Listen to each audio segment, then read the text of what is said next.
Greetings and salutations, fellow book readers. This is Mark, and the book I will review today is The Razor's Edge.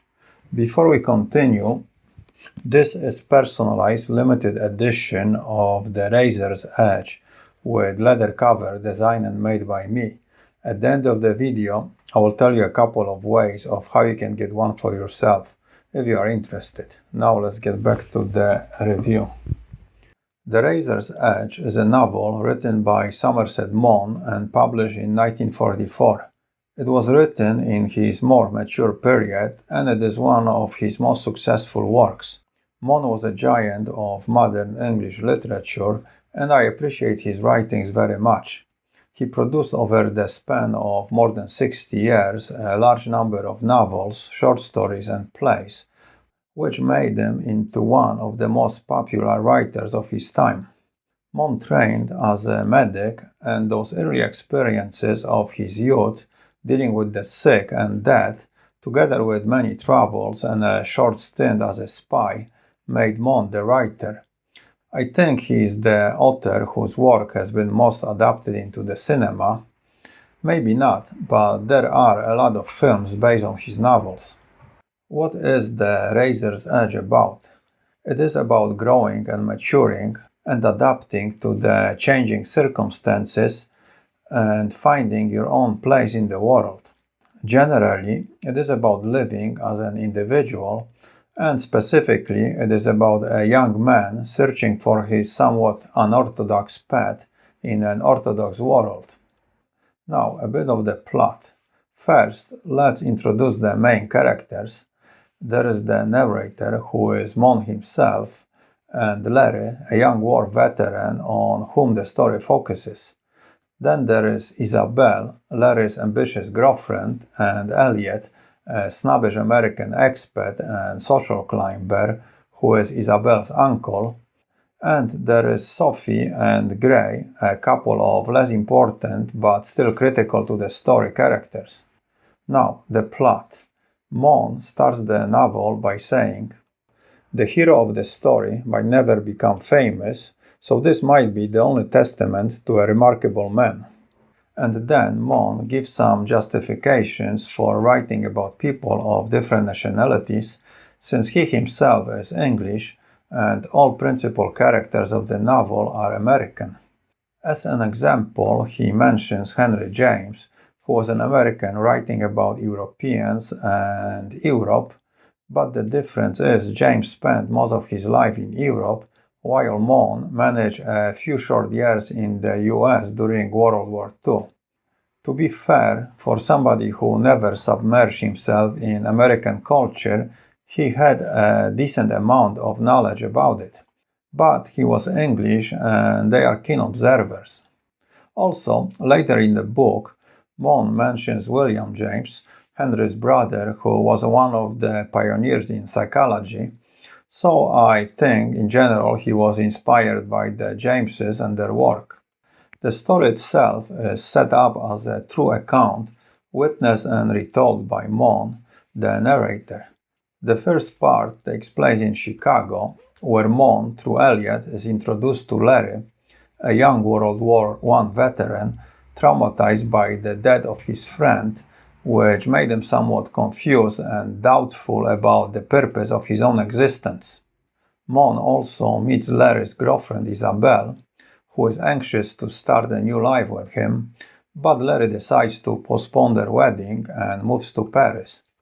Later, when Isabel visits him, he proposes to go through with their wedding, but this time she refuses since she realizes they have very different ideas about their future together, and neither of them is willing to compromise.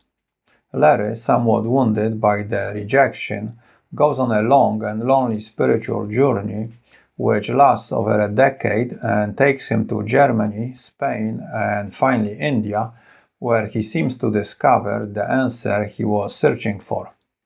During that time, Isabel moves on and creates the life she always wanted, but obviously without Larry, and Elliot continues his existence as a rich snob and social climber.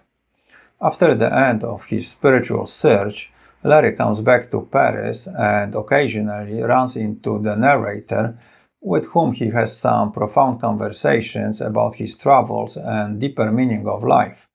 He also meets with Isabelle, who moved there because of the personal circumstances caused by the economic depression of 1929.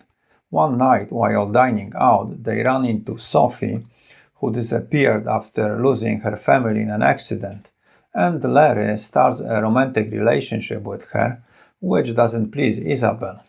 As the time passes and circumstances change, each one of the main characters has to face the consequences of their actions and find their own place in life.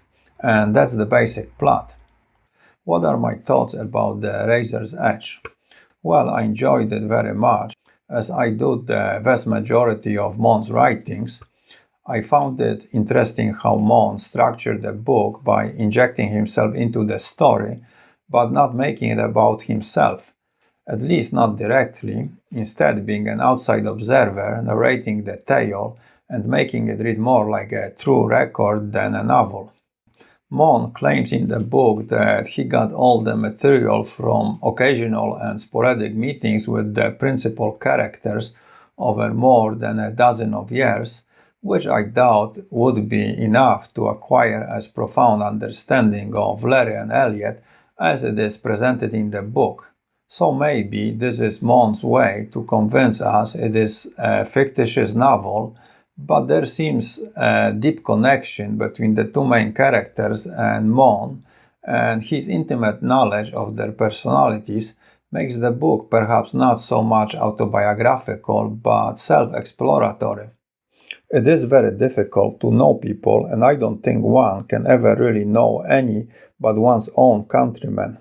For men and women are not only themselves, they are also the region in which they are born, the city, apartment, or the farm in which they learned to walk, the games they played as children, the old wives' tales they overheard, the food they ate, the schools they attended, the sports they followed, the poets they read, and the God they believed in.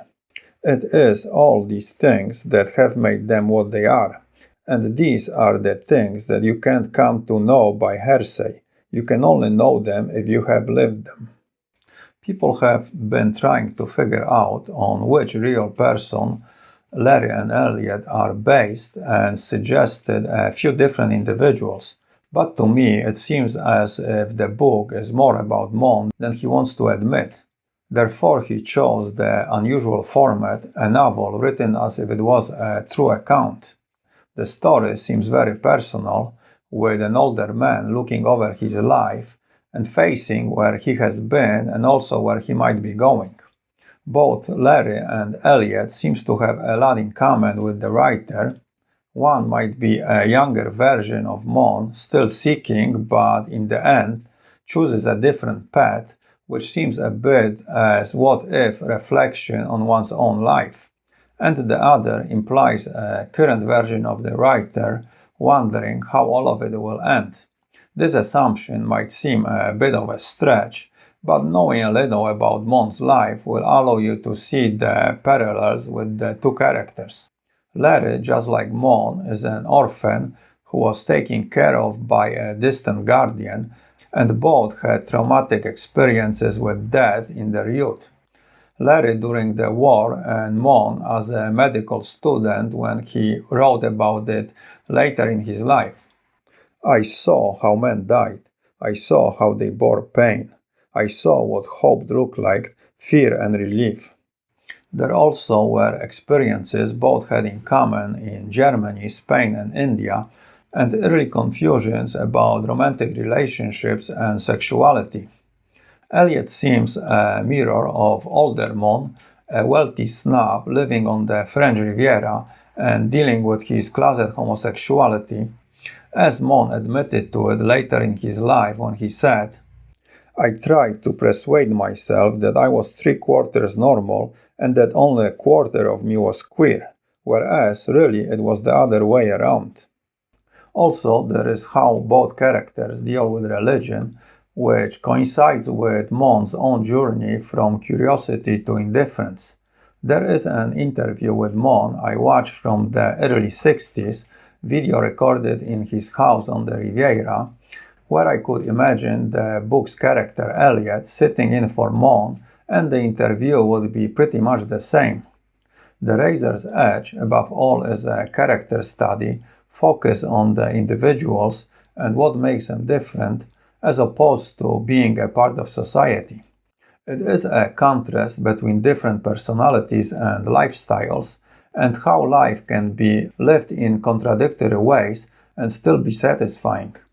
Mon's reason to write the novel seems to be his own curiosity about paths not chosen and roads not explored, and the book also implies that there is a variety of different meanings to the things we are told, and it suggests that if you are confused about them, then you need to search far away since your surroundings fail to give you the answer.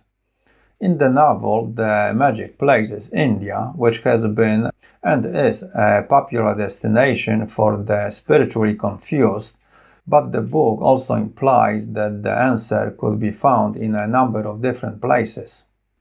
The other important theme of the novel is change, which is the only constant and everlasting certainty of life, as shown in the continually changing circumstances of the novel's characters. I think Mon asserts it best in this paragraph from the book. Nothing in the world is permanent, and we are foolish when we ask anything to last.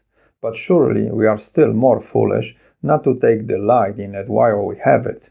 If change is of the essence of existence, one would have thought it only sensible to make it the premise of our philosophy. So Mon implies that it is change or its presence that should be the guiding force of our lives. I think another interesting idea of the book is that there are no traditional heroes nor villains. In the end, all the characters got what each one wanted and valued the most.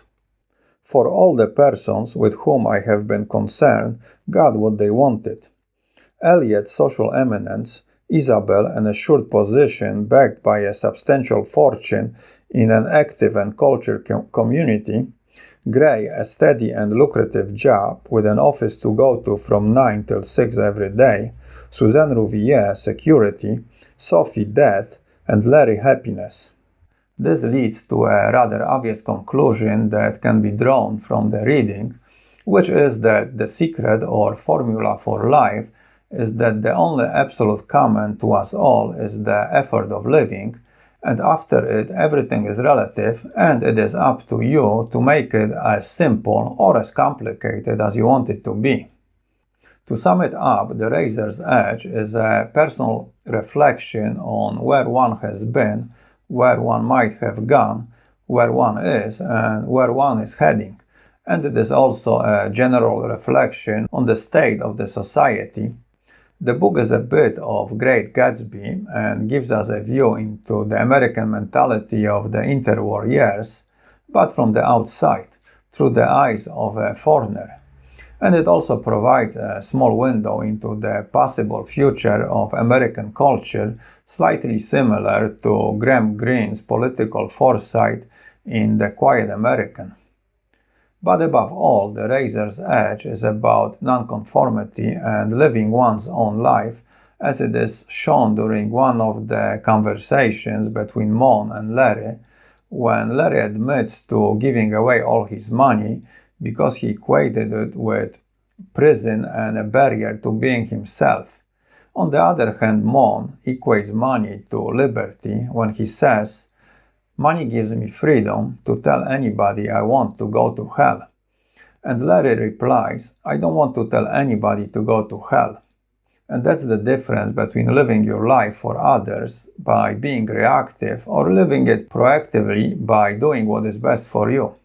Perhaps Mon wondered how his life would have turned out if he himself was more proactive and less preoccupied with his social image. This reminds me of the book titled The Fountainhead by Ayn Rand, which is the best novel about nonconformity I have read. Perhaps a bit extreme version of it. I think I will review it in the future, but it is a rather large undertaking since the book is quite long. There are a couple of film adaptations of The Razor's Edge. There is one made in 1946 with Tyrone Powers, and a 1984 version with Bill Murray as Larry, which makes him serious but a bit comic, and instead of being a World War I pilot, as Larry was, he's an ambulance driver just like Vaughn was during the war. Anyway, both versions are okay, but I don't think they do the justice to the book, since it is not possible to compress 400 pages of text into 2 hours of video. Okay, let's talk about the physical book.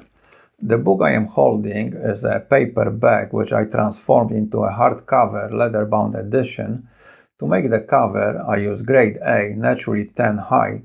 I buy from a tanner in North Spain. It is the same leather Louis Vuitton uses to make his bags, so it is top quality. I do all the processing of the leather myself. First, I designed the cover, and what I did here, I took this Art Deco painting of a young couple where the man seems somewhat confused and the girl disappointed, and I thought it reflected nicely the plot. This is the back with the blurb, and inside front cover I printed a quote from the book. If you want to see a more detailed video where I explain how I transform paperback into leather hardcover, click on the link in the description. I will make a maximum of 100 editions of each title. Each one will be numbered and initialed, and the numbers will go in chronological order from 2 up, since number 1 stays with me. The price will be around $100, so if you would like me to make one for you, you can click below on my email and send me a message.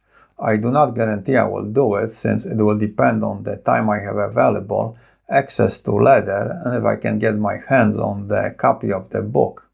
Now, if you're not willing to spend the $100, but you still want the book, what you can do is click below on the PayPal link and donate $3 or more to my channel, and for every 100 donations I will make a lottery and draw one name, and the winner will receive the book. So if you are cheap but feel lucky, this might be the way to do it. Also, your donations give me the extra motivation to make the book reviews, and I appreciate them very much, so thank you in advance. One more thing, when you make your donation, remember to include the title of the book you would like to win. The book itself is beautiful. Visually it has a very nice texture, it smells great, and the more you handle it, the more beautiful it will become. And it makes a great gift for yourself or somebody who appreciates books.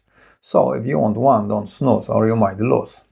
Well, that's it, so let's end it here, and until next time, keep your ear close to the ground and read a book. Adios.